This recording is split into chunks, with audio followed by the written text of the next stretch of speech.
Naaalala niyo pa po ba ang baryang ito? Ito po ang topic na pag-uusapan natin. Pagkatapos lang po ng aking maiksing intro.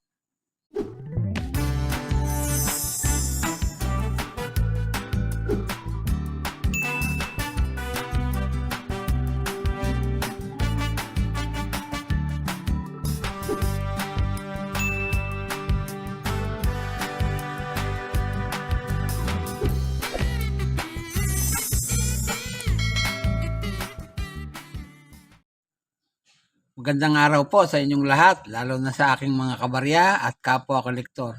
Sa lahat ng senior citizen at mga silent viewer, maging sa mga kaibigan natin dyan. Magandang araw po. Meron po tayong mga coins dito ngayon. Ang 5 sentimo ni Tandang Sora o si Melchor Aquino. Pag-usapan po natin. Nakuha ko po ang baryang ito nung nililinis ko yung luma naming sopa at ipaparepair ko sana. Nakuha ko po sa parting ilalim niya. Kaya naalaala ko na nung araw ay ginagamit natin ito. At magandang souvenir o alaala. Bagamat meron pa ako ditong naitabi, kaya lang ay nakasil na sa aking mga taguan at itong mga baryang nakuha ko sa ilalim ng sopa ang siya kong ibablog. Magsimula po tayo. Ang 5 sentimo pong ito ay ginawa noong taong 1983 hanggang 1992. Yan po, sa bars na bahagi o sa harapang bahagi ay makikita natin ang larawan ni Tandang Sora o Melchor Aquino na nakaharap sa kaliwa. Sa kanyang ibabaw, nakasulat ang Republika ng Pilipinas at sa ilalim ng kanyang baba ang kanyang pangalan, Melchor Aquino. Sa bandang ilalim naman, yung petsa ng pagkakagawa, 1983 hanggang 1992 yan eh. Pero po yung barya natin, 1983, 1989 hanggang 1990 lamang po. Yan. Ang translation nga po ay Republic of the Philippines.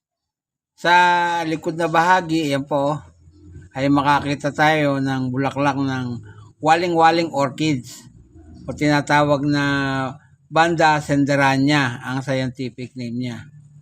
Yan po, may katagang 5 sentimo at saka Banda Senderania yung kanyang scientific name. Ang edge po niyan ay smooth. Yan, makinis ang kanyang gilid. Yun nga po ay nanggaling sa ating mahal na bansang Pilipinas na ang period ay Republic magbuhat 1946 hanggang sa kasalukuyan. Standard circulation coins po yan. Ang taon ng pagkakagawa, sabi ko nga po kanina, 1983 hanggang 1992. Ang value niya, 5 sentimo. Ang currency po natin, alam natin lahat, piso. Nag-umpisa po 1967 hanggang sa kasalukuyan. Ang composition po ay aluminum. Yan. Ang timbang po ay 1.2 grams. Napakagaan po. Yan. Aluminum po kasi ang kanyang pagkakagawa. Ang diameter po niyan ay 17 mm. Ang kapal, 2.08 mm. Ang hubog, makikita nyo naman bilog. Pero milled ang technique na ginamit po dyan at medal alignment ang orientation. Na-demonetize na po yan noong January 2, 1998. Pero nag-iwan ng number na N number 2463 at reference number na KM number 239, school number 80. Dito po sa numista ay may mga presyo na po. Magbuhat 1983 hanggang 1992. Pero ang babanggitin ko na lamang po ay yung petsa ng mga barya sa ating harapan. 1983, 1989 at saka 1990. Sa 1983 mo, yung 1983 Ang good po niyan ay 3.80 o 3 pesos 80 centavos. Ang very good po ay 5 pesos. Ang fine po ay 6 pesos 30 centavos. Ang very fine, 13 pesos. Yung extra fine, almost uncirculated at uncirculated ay 16 pesos po para sa petsang 1983. Yun naman pong 1989, yung very fine po niyan ay 16 pesos. Ang extra fine, 30 pesos. Almost uncirculated, 30 pesos. At uncirculated po ay 30 pesos. Para naman po sa petsang 1990, ang fine po niyan ay 9 pesos 60 centavos. Gayun din ang very fine, 9 pesos 60 centavos din. Pagdating naman po sa extra fine, 36 pesos po. Napakamahal na po pala. At ang almost uncirculated ay 39 pesos. Yung uncirculated po ay 41 pesos. Yan po ang halaga diyan dito sa numista. Tumingin naman po ako dito sa eBay pag ang inyong barya ay graded ng PCGS. Ang halaga po ay $149.51. Napakamahal na po niyan.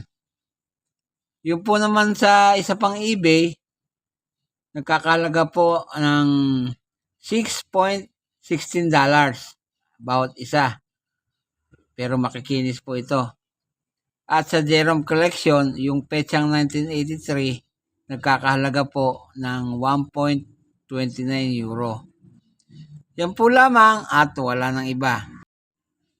Konting baliktanaw lang po tayo sa buhay ni Tandang Sora o Melchor Aquino. Siya po ay isang revolusyonaryong Pilipina na kung tawagin nga po ay Tandang Sora sa Philippine Revolution.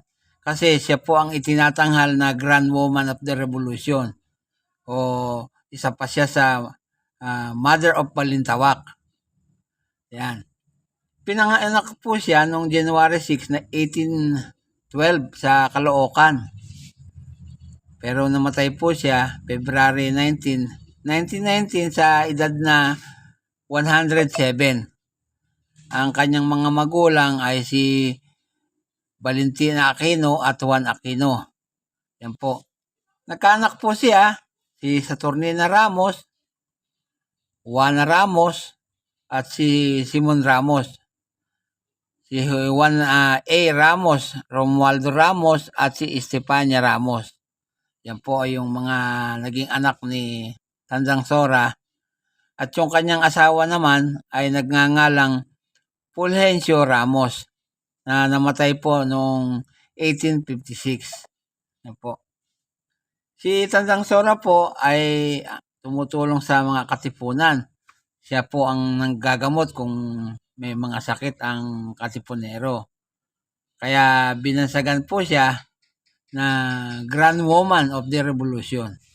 Yan po si Melchor Aquino o tinatawag na Tandang Sora. At bago po ako magwakas sa aking content ngayong araw, ay nais ko pong i-shoutout ang lahat ng aking kabarya. Shoutout po sa inyo. Lahat ng aking kapwa-kolektor, shoutout po sa inyo. Lahat ng senior citizen at mga silent viewer, maging sa mga kaibigan natin dyan. Shoutout po sa inyong lahat. Walang tigil po at walang sawa akong nagpapasalamat sapagkat nandiyan kayong palagi at nakasubaybay kayo sa aking channel. Yan po. Walang sawa akong nagpapasalamat. Sa uli ay masabi kong mabuhay tayong lahat.